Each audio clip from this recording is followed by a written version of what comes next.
Those Sopwith machines we get, I know, will be a delight for us to enjoy.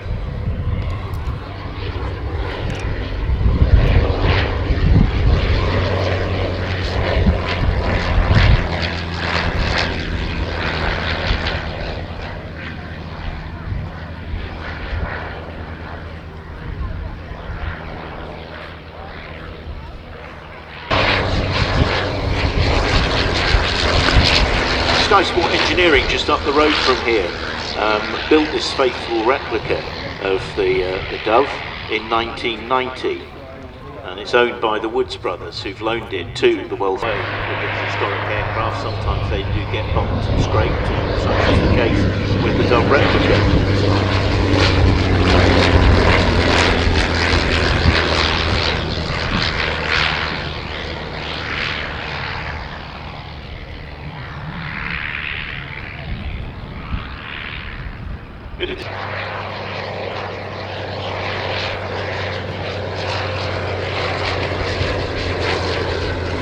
Fascinating, all of this whole thing was based on this wet wind. Great big foot and rudder to help overcome the torque of the rotary engine. No, I don't think so. It says snipe to me. This possible engine, the simplest possible engine.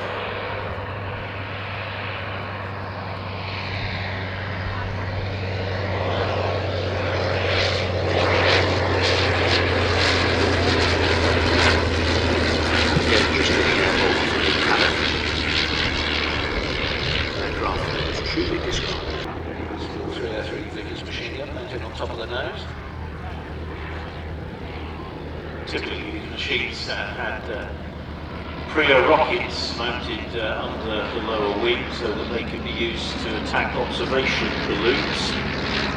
The rockets were incendiary devices that would have caused the German observers' hearts to miss a beat or two as they saw the aircraft approaching them. The aircraft fired from, the rockets fired from struts between the two wings.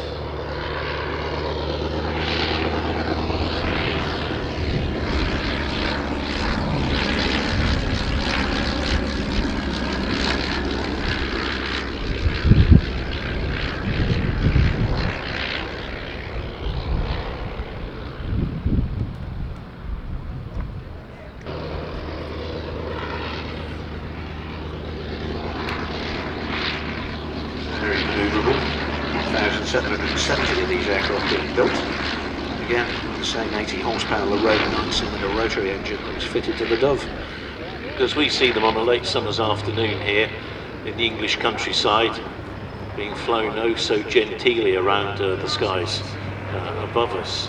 But of course these were fighting machines that would have gone into the aviation fighting equivalent of hell, I would think, in a lot of cases. Must have been very, very frightening for the pilots on both sides, to be fair, to take to the skies to do battle in these machines. One of the very early aircraft acquired by Richard Shuttleworth, which was bought this in 36. Smith, the designer of the Triplane,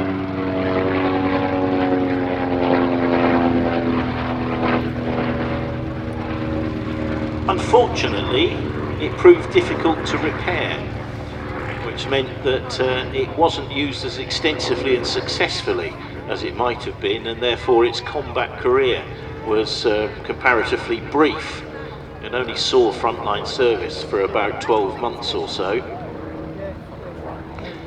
Structural weaknesses were one of the problems that proved difficult to deal with, and this led to a lot of downtime for the aircraft in between sorties, and it wasn't long before the triplane was replaced by a biplane and the ubiquitous Sopwith Camel. Torch down, flying up for us today, touchdown. Many thanks to him and of course to Jean Manu. So keep the roll rate, keep the manoeuvrability. but you get the climb rate on top. That's why you go to triplane. Described by one observer during its test flight as looking like a badly made set of staircases. Funnily enough, a lot of people think that the Sopwith triplane was copied off the Fokker triplane. Actually, it was the other way round. The Sopwith triplane came first, made famous by Naval 8, number 8 Squadron of the Royal Naval Air Service, with their black flight. It's a group of triplanes with black painted cowling. And it's interesting, it started off with just a single Vickers machine gun. Very quickly, it was modified to take 2 on top of the cowling. There's even a few of each squadron modified to take 3. That affected his right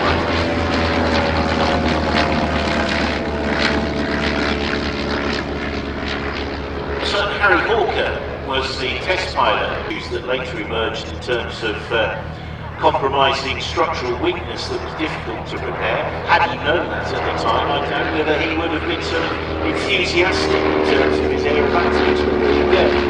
He survived to live another day, his name of course synonymous with the fighters that followed.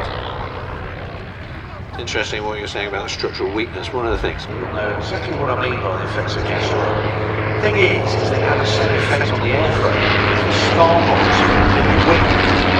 And the starbox for the bottom wing actually got soaked in oil. It had a very deleterious effect on both the wood and the glues that were used to hold the whole wiring used, cables in securing the wings, and eventual testing traced this back to cabling that was too thin a gauge. And the firm responsible for producing the wiring for the solve that particular problem. But it did take a while and quite a few accidents until the problem had been identified. Triplane powered by a 9-cylinder, Clerget 9B, 130 horsepower rotary engine, giving it 102 knots, so it's 10 knots slower than the Pup, which only had 80 horsepower. Joined now by probably the most famous of the Sopwith fighters of the First World War, the Sopwith Camel. Strangely made most famous not only by big ones, but by a certain captain dog, if you've ever watched Sopwith.